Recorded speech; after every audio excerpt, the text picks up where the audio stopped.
Coup de tonnerre dans le monde de la lingerie. Les Atelières, cette entreprise villeurbannaise de confection de lingerie haut de gamme 100% française, a annoncé aujourd'hui qu'elle déposait le bilan.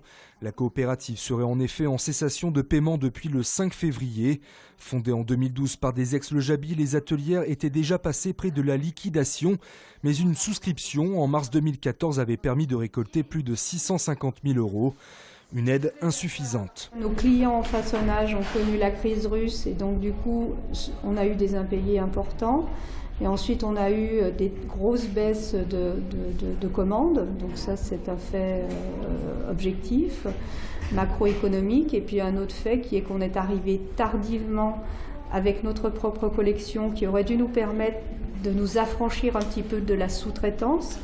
Et donc nous sommes arrivés tardivement sur le marché de Noël et nous avons échoué quant à la diffusion de notre première collection. Les Atelières emploient actuellement 30 salariés. Le tribunal de commerce de Lyon examinera la situation de l'entreprise demain matin. Début mars, il y aura l'échéance fatidique, donc aujourd'hui c'est la ruée vers le détecteur. Les détecteurs de fumée deviennent obligatoires à partir du 8 mars. Dans ce magasin à Villeurbanne, les prix varient de 12 à 27 €. Il faut impérativement que l'appareil porte la norme NF, mais c'est la durée de vie de la pile, ordinaire ou au lithium, qui fait principalement la différence de prix. On a choisi, la durée la plus longue. La plus longue, puisqu'il y a 5 ans. C'est-à-dire 10 ans. Il y a 1 an, 5 ans et 10 ans. Nous avons choisi 10 ans. Il ne reste alors plus qu'à l'installer.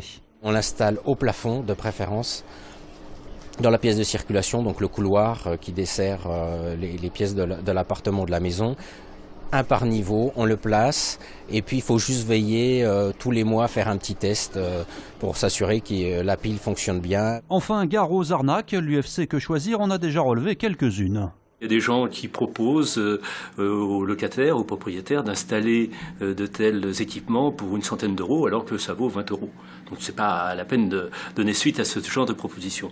Deuxième type d'arnaque, c'est que bien souvent on propose aussi des contrats de maintenance pour ces détecteurs. C'est absolument inutile.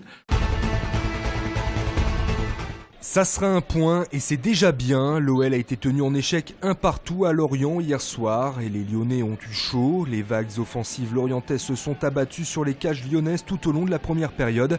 Mais c'est au retour des vestiaires que les Merlus ont débloqué la situation. Tout juste entré sur le terrain, Jordan Ayew réceptionne un centre de Jeannot et propulse la balle de la tête dans les cages de l'OPS. Mais après ce but, Lorient lève le pied et se fait logiquement rattraper par l'OL. À la 78e minute, NJ fusille le compte au point de pénalty sur un bon service de Bédimo pour remettre les deux équipes à égalité. On en restera là, Lyon conserve sa place de leader profitant des faux pas de Marseille et Paris ce week-end. Mais il y a danger puisque ce match nul est le 5e sans victoire depuis la blessure de Lacazette. Mais l'attaquant devrait néanmoins retrouver ses coéquipiers et peut-être le chemin du but pour la réception de Nantes dimanche prochain. On dit, oh, c'est la Saint-Valentin.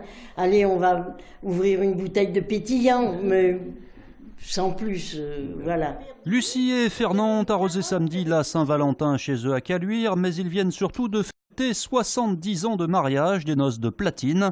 Leur rencontre s'est faite en 1944 à la sortie d'un stade. Je jouais au football et je sortais d'un match justement avec un ou deux copains. Et puis on a vu ses mains qui se tendaient. Moi j'ai attrapé une main évidemment. Comme elle le dit souvent, je l'ai gardée jusqu'à aujourd'hui la main. Leur mariage a eu lieu en janvier 1945. Avec la guerre, le repas de noces a marqué leurs souvenirs. C'était les tantes à Fernand qui habitaient la campagne d'abord. Alors il y en a une qui avait donné de la farine, il y en a une qui avait donné des œufs. Et il y en a une qui avait donné une oie. Oh là là, c'était le clou du mariage. Fernand était jardinier au parc de la Tête d'Or. Avec Lucie, ils ont élevé leurs 5 enfants. Ils n'ont pas vu le temps passer. On a eu les enfants, les petits-enfants, les arrière-petits-enfants. Finalement, le temps a passé et on s'est toujours bien entendu. On n'a jamais eu de gros problèmes entre nous deux.